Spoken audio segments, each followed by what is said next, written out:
عید قربان جس کو ہم کہتے ہیں وہ قریب ہے۔ یہ ابراہیم علیہ السلام کی سنت ہے اور میرے نبی نے اس کو زندہ کیا۔ بیچ کے زمانوں میں یہ نہیں تھی، اس کو میرے نبی پاک صلی اللہ علیہ وسلم نے زندہ فرمایا، اور آپ اپنے عید کے موقع پر 2 جانور ذبح فرماتے تھے، 2 دمبے، ایک امت کے لیے اور ایک اپنے لیے۔ سبحان، ایک امت کے لیے، ایک اپنے لیے۔ ابراہیم علیہ السلام سے یہ سلسلہ کیسے شروع ہوا؟ ابراہیم علیہ السلام کو جب آگ میں ڈالا گیا اور اللہ تعالیٰ نے ان کو آگ سے زندہ سلامت باہر نکالا، پھر انہوں نے ہجرت فرمائی اور مصر گئے۔ مصر کا جو بادشاہ تھا وہ ہر آنے والی عورت کو زبردستی ایک رات اپنے کمرے میں رکھتا تھا، تو اس نے حضرت سارہ علیہ السلام کو بھی قبضہ کر کے اپنے کمرے میں رکھا۔ جو ہی ہاتھ بڑھاتا اس کا ہاتھ سوکھ جاتا، پیچھے کرتا تو ٹھیک ہو جاتا، پھر ایسے ہاتھ بڑھاتا سوکھ جاتا، پھر پیچھے کرتا ٹھیک ہو جاتا، پھر ایسے ہاتھ بڑھایا سوکھ گیا، پھر پیچھے کیا ٹھیک ہو گیا۔ تو اس نے کہا یہ تو کوئی اور ہی بات ہے، تو اس نے اپنی بیٹی حضرت ہاجرہ وہ ان ابراہیم علیہ السلام کے نکاح میں دے دی۔ ابراہیم علیہ السلام اس وقت 70 سے اوپر جا چکے تھے اور حضرت ہاجرہ 22 سال کی تھی۔ یہ 3 افراد کا قافلہ ہجرت کر کے فلسطین پہنچا، اور ابراہیم علیہ السلام کی عمر گزر گئی۔ رب ہب لی من الصالحین، یا اللہ کوئی نیک بچہ دے، یا اللہ کوئی نیک بچہ دے۔ کچھ تقریباً 84 سال کی عمر میں اللہ تعالیٰ نے حضرت ہاجرہ سے بیٹا دیا، سارہ کی بجائے ہاجرہ سے بیٹا دیا۔ حضرت اللہ کی حکمت تھی، اللہ بھی یہی چاہ رہے تھے، تو حضرت کہنے کہ اس بچے کو مجھ سے دور کرو، اس بچے کو مجھ سے دور کرو، میں دیکھ نہیں سکتا۔ تو جبریل آئے کہ اللہ تعالیٰ بھی فرما رہے ہیں کہ اسے یہاں سے دور کرو، کہ کہاں لے جاؤں؟ کہ یہ ہم بتائیں گے کہاں لے جانا ہے۔ تو جبریل انسانی شکل میں اونٹ پہ سوار ہو کر تشریف لائے، اور پیچھے ابراہیم علیہ السلام اپنی اونٹنی پر، بچہ بیگم، اور آگے جبریل رہبر کے طور پر۔ فلسطین سرسبز ہے، کہیں خشک ہے لیکن پانی ہے، اچھی آبادی ہے۔ چلتے چلتے چلتے چلتے 1 مہینہ کا سفر کرنے کے بعد جب وہ علاقہ شروع ہوا جہاں کالے پہاڑ، پتھر، کوئی پتا نہیں سبزے کا، کوئی نشان نہیں پانی کا، وہاں سے چلتے چلتے چلتے 4 پہاڑوں کے اندر ایک وادی سی آئی۔ جب وہاں پہنچے تو جبریل کہنے لگے اللہ کے نبی یہاں ہاجرہ اور اسماعیل کو چھوڑ دو۔ جب وہ آگ میں جا رہے تھے نا ابراہیم علیہ السلام، تو ایک لفظ نہیں بولے، بنا کہا حسبی اللہ و نعم الوکیل۔ لیکن جب جبریل نے کہا یہاں چھوڑ دیں تو ایک دم بولے یہاں کیسے چھوڑ دوں، یہاں تو کچھ بھی نہیں ہے، یہ کیسے رہیں گے؟ کہ یہ آپ کے رب کی منشا ہے، یہاں اللہ کا گھر بنے گا، یہاں اس بچے کی نسل سے ایک آخری نبی پیدا ہوگا جو پورے عالم کو روشن کرے گا، آپ چھوڑ دو۔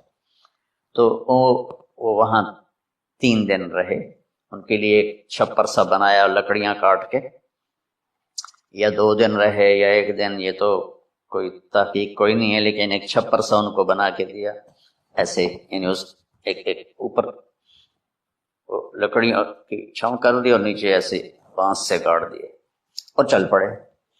تو حضرت ہاجرہ فرمانے لگے آپ کہاں جا رہے ہیں؟ اتنا بڑا امتحان تھا کہ جواب نہیں دینا، بس چپ کر کے چلو۔ انہوں نے پھر پوچھا آپ مجھے چھوڑ کے کیوں جا رہے ہیں؟ آگے سے خاموشی۔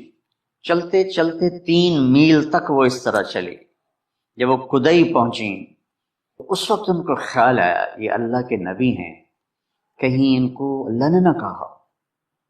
ان کا اللہ امرک، کیا آپ کو اللہ نے کہا کہ مجھے چھوڑ دیں؟ کہنے لگے ہاں۔ کیوں کیا؟ ایک دم ایک نئی ہاجرہ نے جنم لیا کہ اذن، یوں گردن، اذن لن یضیعنا اللہ، جاؤ پھر میرا اللہ مجھے ضائع نہیں کرے۔ ابراہیم علیہ السلام بوجھل دل کے ساتھ پیدل چل رہے تھے دونوں میاں بیوی، اونٹنی پہ سوار ہوئے، اور وہ اپنے بچے کو گود میں لے کر ایسے کھڑی ان کو دیکھ رہے تھے۔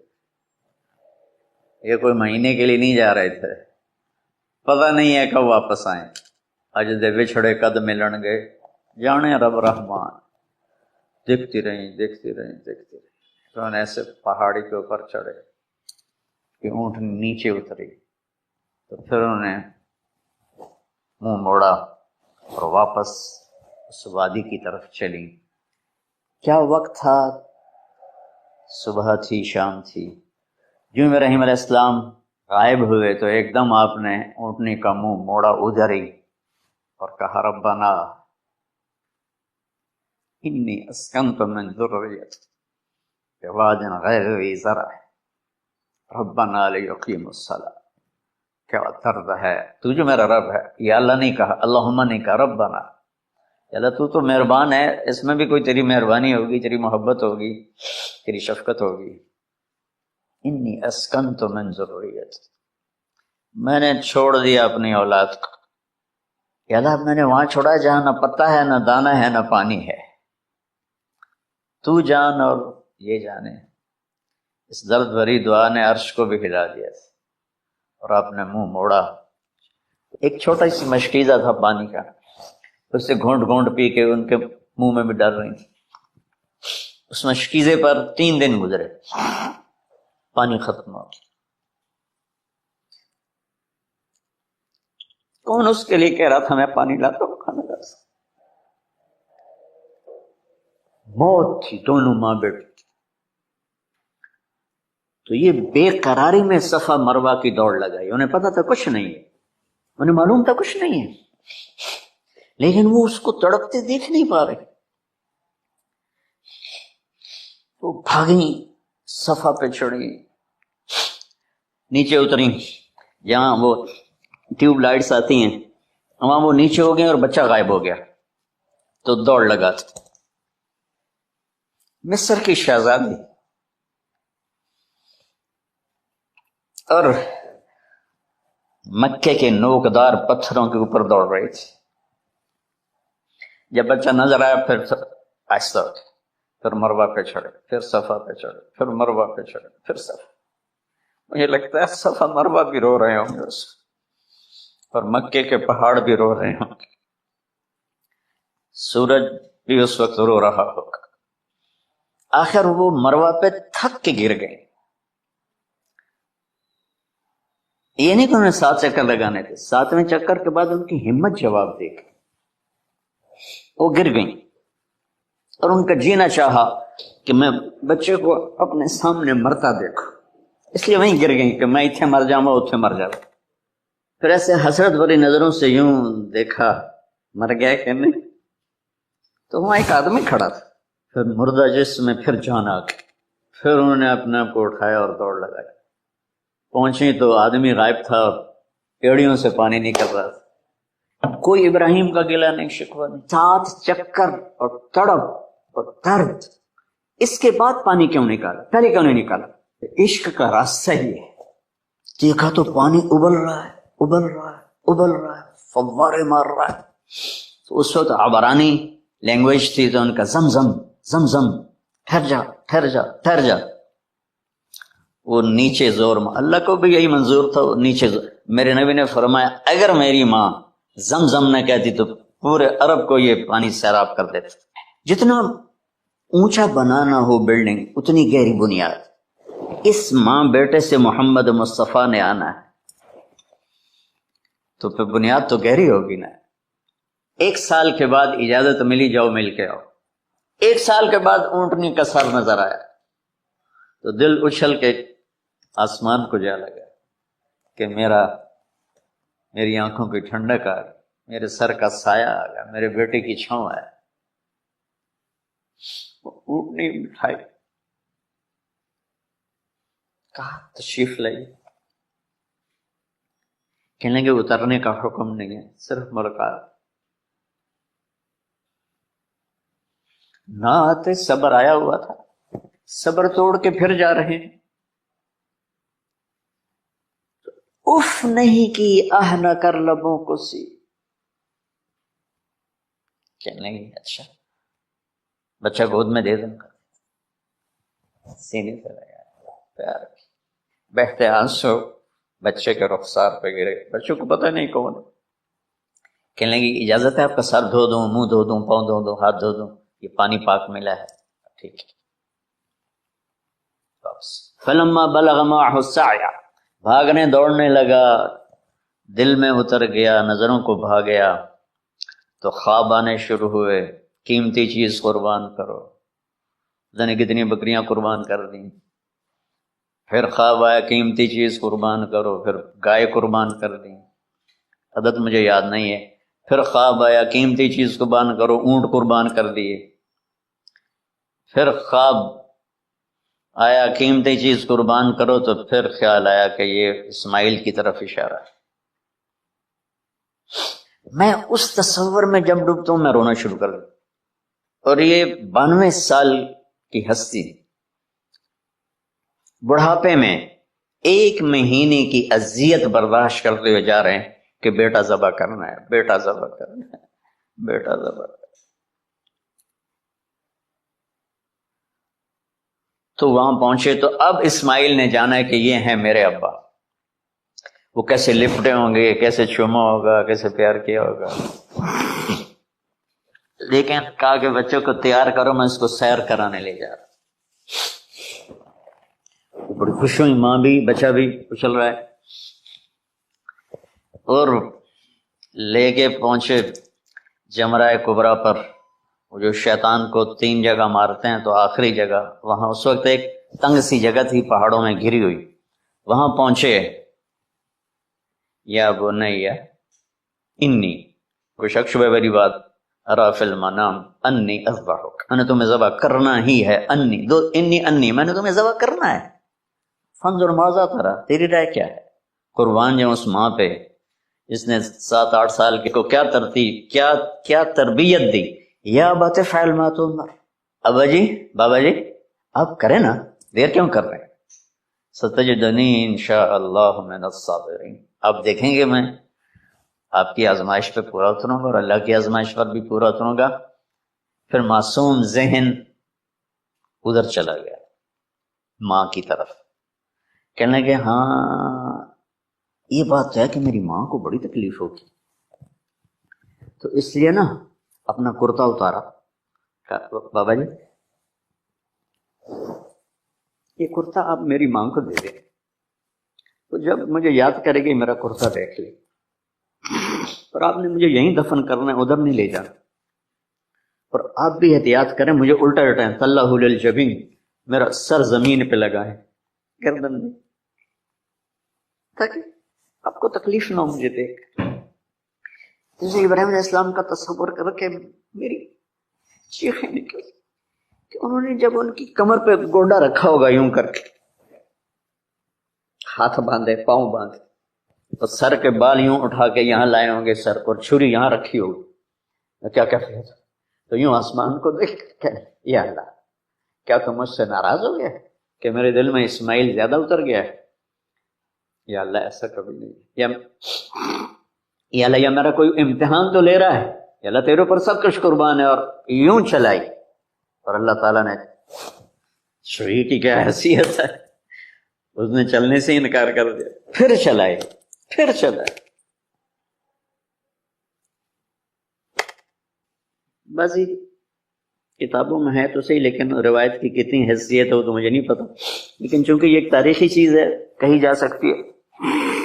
گئے اور چھری کو تیز کیا پتھر پر, تیز کر کے جب آئے اور بال پکڑے.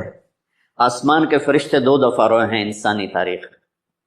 آسمان کے فرشتے 2 دفعہ روئے ہیں انسانی تاریخ.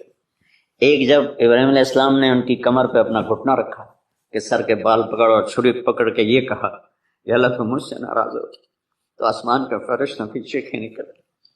اور ایک جب اللہ کے نبی کو طائف میں پتھر پڑے کہ اللہ من یشکو الیک ضعف قوت, تو آسمان کے فرشتوں کی چیخیں نکل. جب ہمارے نبی کو طائف والوں نے مارا اس پر, یہ 2 دفعہ آسمان کے سب فرشتے روئے.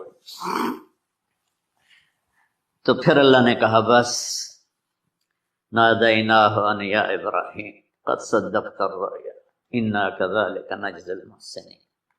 ابراہیم تو پاس ہو گیا ہے، چھری چل گئی، اور آنکھوں پر تو پٹی تھی، چھری چل گئی، پٹی کھولی تو سامنے کبش تھا، دمبا اور اسماعیل اور جبریل کھڑے ہوئے تھے۔ اس جانور کی قربانی ایک علامت ہے، اس قربانی سے ایک پیغام ہے کہ اپنے غلط جذبات کو اللہ پر قربان کرو۔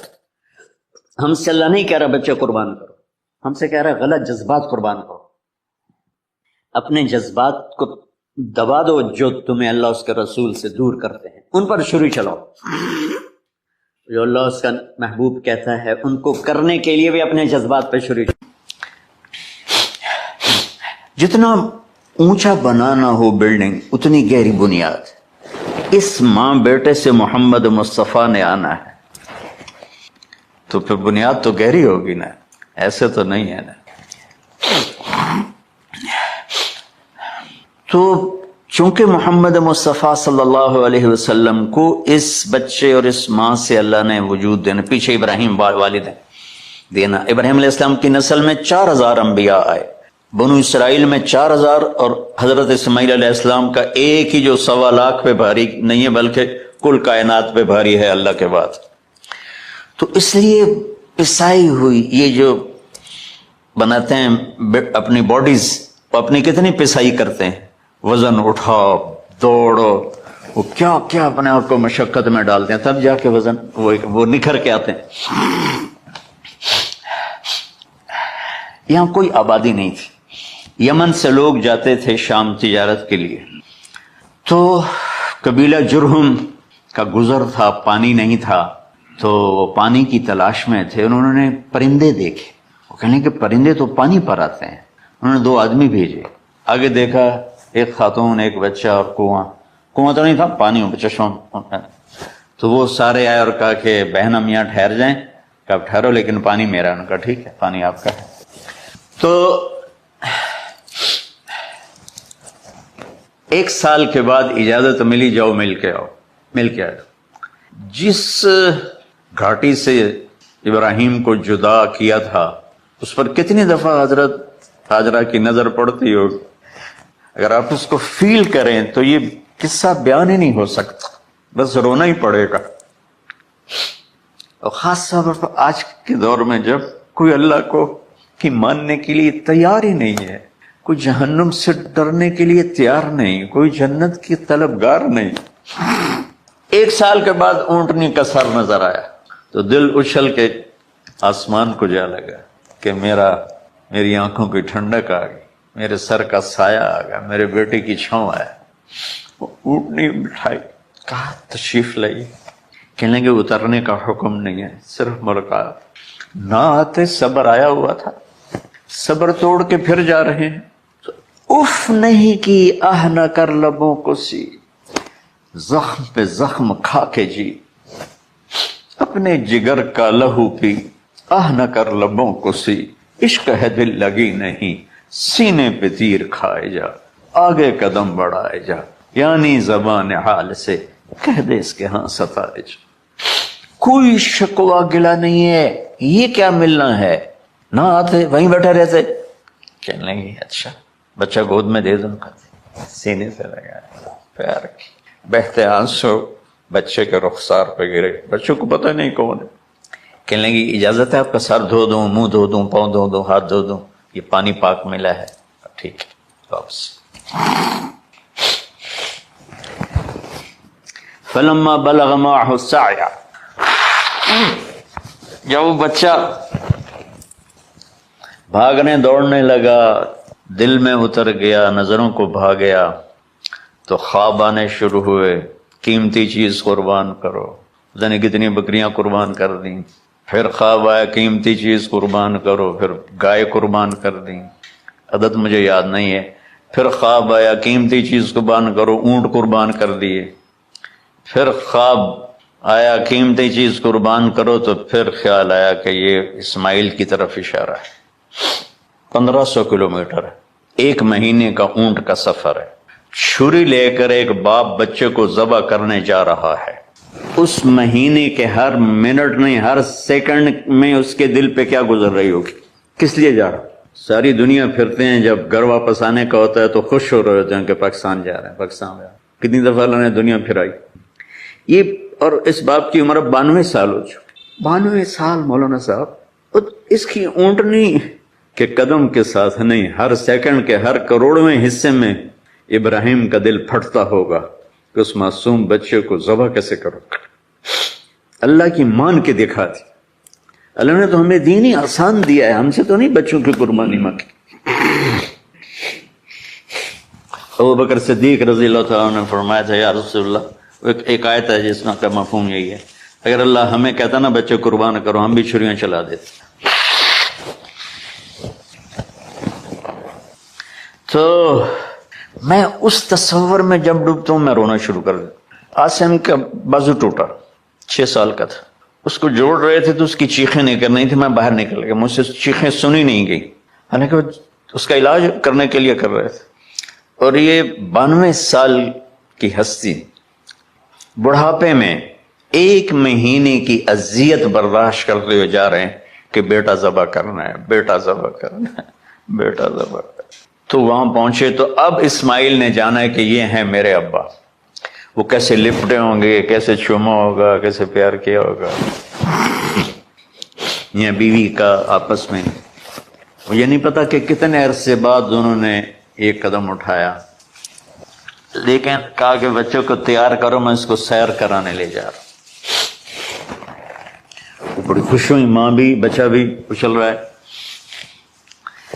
اور لے کے پہنچے جمرہ کبریٰ پر، وہ جو شیطان کو 3 جگہ مارتے ہیں تو آخری جگہ وہاں اس وقت ایک تنگ سی جگہ تھی پہاڑوں میں گھری ہوئی. وہاں پہنچے تو کہتے ہیں یا بنیا انی، کوئی شک شبہ والی بات نہیں ہے، ارا فی المنام انی اذبحک، میں نے تمہیں ذبح کرنا ہی ہے. انی میں نے تمہیں ذبح کرنا ہے. فانظر ماذا ترى، تیری رائے کیا ہے.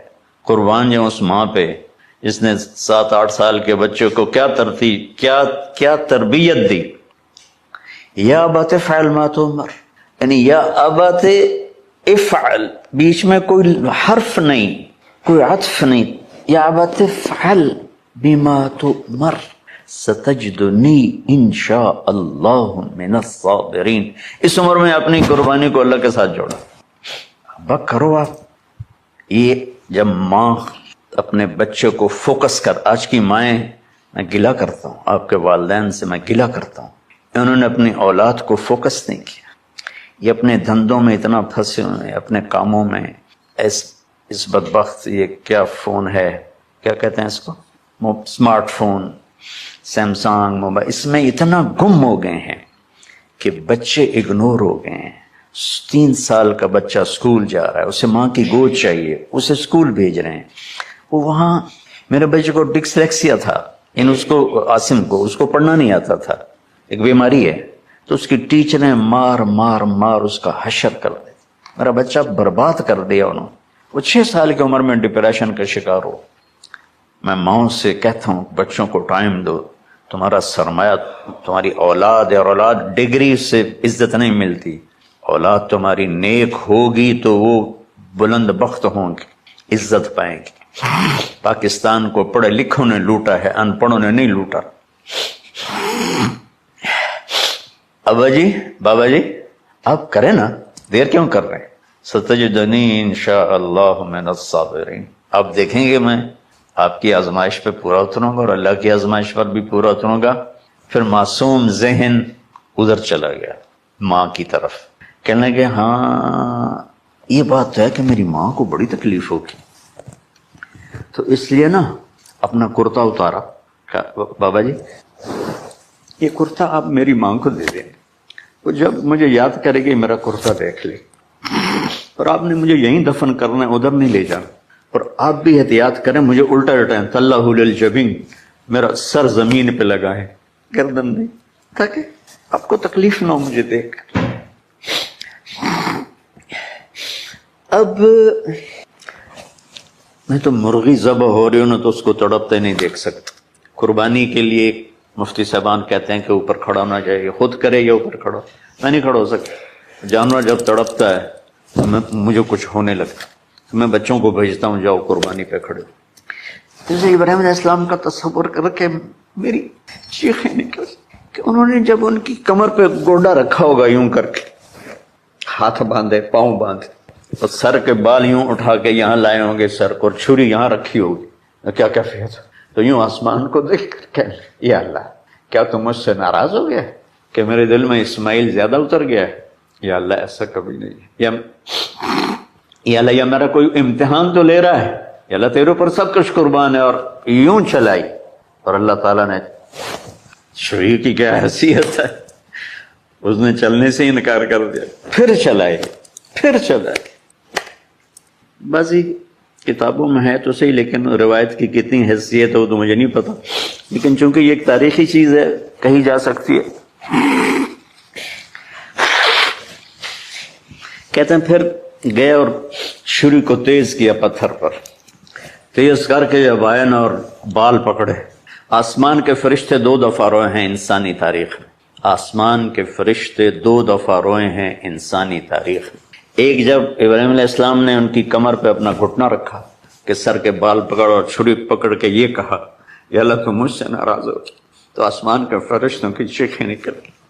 اور ایک جب اللہ کے نبی کو طائف میں پتھر پڑے کہ اللہ من یشکو الیک ضعف قوتی، تو آسمان کے فرشتوں کی چیخیں نکل گئی جب ہمارے نبی کو طائف والوں نے مارا اس پر.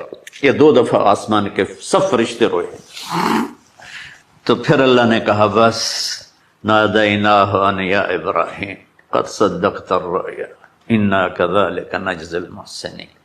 ابراہیم تو پاس ہو گیا ہے. چھری چل گئی اور آنکھوں پر تو پٹی تھی، چھری چل گئی، پٹی کھولی تو سامنے کبش تھا، دمبا، اور اسماعیل اور جبریل کھڑے ہوئے تھے. ایک جانور کی قربانی ایک علامت ہے، اس قربانی سے ایک پیغام ہے کہ اپنے غلط جذبات کو اللہ پر قربان کرو. ہم سے اللہ نہیں کہہ رہا بچے قربان کرو، ہم سے کہہ رہا غلط جذبات قربان کرو. ہم سے اللہ کہہ رہا ہے اپنے جذبات کو دبا دو جو تمہیں اللہ اس کے رسول سے دور کرتے ہیں، ان پر چھری چلاؤ. جو اللہ اس کا محبوب کہتا ہے ان کو کرنے کے لیے بھی اپنے جذبات پہ چھری چلاؤ. سچ بولنے کے لیے چھری چلانی ہے تو چلاؤ اپنے جذبوں پر. اب اس کو پھیلا دو. ساری شریعت میں اللہ نے جو احل حلالا، جو اس نے کہا ہے یہ کرنا ہے، اس کے لیے اپنے جذبات قربان کر دو. وحرم حراما، اور جو کہتا ہے نہیں کرنا اس کو چھوڑنے کے لیے اپنے جذبات قربان کر دو. تو یہ ہے قربانی کی اصل حقیقت. جانور دمبے ذبح کرنا تو اس کی ایک علامت ہے، اس کی ایک علامت ہے کہ ہم میرے نبی نے حج پر 63 اونٹ ذبح کی، اپنے ہاتھ سے ذبح کی، باقی 37 حضرت علی رضی اللہ تعالیٰ علیہ السلام نے ذبح کیے. تو بھائیو قربانی کی اصل یہ ہے کہ ہم اللہ اس کے رسول پر اپنے جذبوں کو قربان کر دیں، اپنے جذبوں کو قربان کر دیں. مولانا ابوالکلام آزاد رحمۃ اللہ علیہ کا میں مضمون پڑھ رہا تھا اسی قربانی پر، تو انہوں نے فرمایا، انہوں نے لکھا، وہ خطابت اور قلم کے تو بادشاہ تھے، واقعی وہ ابوالکلام تھے. انہوں نے لکھا کہ اللہ نے چھری کے لیے چلنا طے کیا ہوا تھا، اللہ نے چھری کے لیے چلنا طے کیا ہوا تھا. جب اسماعیل کو لٹایا گیا تو اسماعیل کو کھینچ لیا، چھری کو روک دیا. جب میرے نبی کے والد کو حضرت عبد المطلب جب زمزم کا کنواں کھود رہے تھے تو باپ بیٹا تھے حارث اور عبد المطلب، تو تھک کر کے ایک دن کہنے لگے یا اللہ اگر تو مجھے 10 بیٹے دے گا نا تو میں ایک تیرے نام پہ قربان کروں گا. اللہ نے 15 دے دیے. جب وہ سارے جوان ہو گئے تو ان کو اکٹھا کیا، بچوں میں نے تو منت مانی تھی. تو انہوں نے کہا ابا جان آپ جس پہ ہاتھ رکھیں گے ہم تیار. کیا اطاعت ہے. تو کہنے لگے نہیں میں قرعہ ڈالوں گا، جو اس زمانے کا طریقہ تھا وہ تیروں کے ساتھ. تو حضرت عبداللہ کا قرعہ نکل آیا. حضرت عبداللہ سب سے زیادہ محبوب، تو انہوں نے ہاتھ پکڑا، چھرا اٹھایا. عمر بن عاص رضی اللہ عنہ کے والد عاص بن وائل ایک بہت بڑا کام کر گئے، وہ سامنے آ کے کھڑا ہو گیا. کہنے لگا یہ کام نہیں ہوگا. انہوں نے کہا یہ سردار کا بول ہے، کہ آگے بھی سردار کھڑا ہوا ہے، میں یہ ظلم نہیں ہونے دوں گا۔ سارے مکے والے اس کے ساتھ ہو گئے، عبد المطلب اکیلی رہ گئے۔ انہوں نے کہا وہ جو ہے نا قطبہ کاہنہ نجران میں، وہ جو فیصلہ کرے گی یا غصفان میں وہ مانوں گا۔ کہ چلو، تو غصفان یا نجران گئے قریش مکہ کے سردار۔ تو اس کاہنہ عورت، جیسے آج اس زمانے کی جج ہوتی تھی، مرد بھی عورت میں، اس نے کہا کہ تم لوگ قتل کا معاوضہ کیا لیتے ہو؟ کہ 10 اونٹ۔ کہ اچھا ایسا کرو، ایک تیر پہ لکھو عبداللہ اور ایک پہ لکھو 10 اونٹ اور قرعہ ڈالو۔ اگر اونٹوں کا قرعہ نکل آئے تو جتنے اونٹ لکھے ہیں وہ ذبح کر کے عبداللہ کو چھوڑ دو، اور اگر عبداللہ کا نام نکلے تو ہر دفعہ 10 اونٹ بڑھا دو۔ تو وہ سارے بڑے خوش ہو گئے۔ تو عبد المطلب نے احتیاطاً 100 اونٹ پہلے کھڑے کر لیے صفا کے ساتھ، اور حرم شریف میں اکٹھے ہو گئے، اور وہ جو تیروں سے کرتے تھے تو الانصاب غالباً اس کو کہتے ہیں، ایسا ہی ہے نا؟ ہاں۔ تو وہ 10 اونٹ عبداللہ، اس نے جو قرعہ اندازی میں علماء نے جو پھینکا تو نکلا عبداللہ، تو وہ 10 اونٹ اس نے پہلے الگ کھڑے کیے تھے تو 20 کر دیے، پھر قرعہ ڈالا تو عبداللہ، پھر 10 اور کر کے 30 کر دیے، پھر قرعہ ڈالا تو عبداللہ، پھر 10 اور کی تو 40 ہو گئے، پھر قرعہ ڈالا تو عبداللہ تو 50 ہو گئے، پھر قرعہ ڈالا تو عبداللہ تو 60 ہو گئے۔ مکے والوں کی آنکھیں پھٹنے لگی، پسینے آنے لگے۔ پھر قرعہ ڈالا عبداللہ تو 70 ہو گئے، 80 ہو گئے، 90 جب ہوئے تو سب کی آنکھیں باہر نکل آئی کہ اب پیچھے تو اونٹ ہی ختم ہو گئے۔ تو پھر قرعہ ڈالا 100 پر تو نکلا 100 اونٹ۔ تو سب نے نعرے لگائے، تو عبد المطلب کے لگے نہیں میں ایک دفعہ اور کروں گا، کیا تو پھر 100 اونٹ، پھر سب نے نعرے لگائے کہ نہیں میں ایک دفعہ اور کروں گا، پھر کیا تو 100 اونٹ۔ تو پھر عبد المطلب نے حضرت عبداللہ کو آزاد کیا، 100 اونٹ خود ذبح کیے۔ تو ابوالکلام آزاد رحمۃ اللہ علیہ فرماتے ہیں دوسری دفعہ وہ چھری چلنے لگی حضرت عبداللہ پر۔ ایک واقعہ بھی اس کے ساتھ عجیب ہے۔ آپ بازار میں جا رہے تھے حضرت عبداللہ، تو سامنے سے ایک پہلی کتابوں کی عالم عورت آ گئی، اس نے اسے دیکھا تو کہا عبداللہ تیری جان بچانے پہ 100 اونٹ ڈگے تھے نا؟ کہاں؟ کہ ایک رات میرے ساتھ گزار لے 100 اونٹ میں دوں گی۔ تو اس نے نور نبوت دیکھا یہاں، تو آپ نے کہا نہیں میں عزت دار ہوں، میں یہ کام تو نہیں کر سکتا۔ تو پھر فرمایا کہ اللہ نے اسماعیل کو نکالا، عبداللہ کو نکالا، لیکن چھری نے چلنا تھا۔ جب حسین کی باری آئی تو اللہ نے چھری کو کہا چلو، اور وہ کاٹتے چلی گئی کہ جرمولی کی میرے نبی کی ساری نسل زبا۔ کتنا کہا اذکرکم فی اہل بیت، اذکرکم فی اہل بیت، اذکرکم فی اہل بیت۔ صرف 60 سال بعد امت نے نواسے سمیت 72 انسان ذبح کر دی کہ جنازے بھی نہ پڑھنے تھے۔ اقبال نے کہا تھا نا قتل حسین اصل میں مرگ یزید ہے، اسلام زندہ ہوتا ہے ہر کربلا کے بعد۔ اللہ سے محبت کرو، اللہ کے نبی سے محبت کرو، اللہ کے نبی کے گھرانے سے محبت کرو، اللہ کے نبی کے صحابہ سے محبت کرو، اللہ کے نیک بندوں سے محبت کرو۔ عید قربان کا فلسفہ ہے اللہ اس کے رسول کی اطاعت پہ قربان ہو جانا۔ عید قربان کا فلسفہ ہے اللہ اس کے رسول کی اطاعت میں اپنے جذبات پہ چھری چلا دینا۔ عید قربان کا فلسفہ ہے اللہ اس کے رسول کی اطاعت کے سامنے گردن کو جھکا دینا، اور اس کے لیے جس بھی کڑے امتحان سے گزرنا۔ ہم اللہ نہ کرے ہم امتحان نہیں مانگتے، یا اللہ نہیں مانگتے، یا اللہ نہیں مانگتے، عافیت۔ تو میرے بھائی بہنوں، ہم اللہ کی بارگاہ میں جھکے، ہم اللہ کی بارگاہ میں جھکے، اس کے رسول کی بارگاہ میں جھکے، تاکہ ہمارا یہ جہان بنے وہ جہان۔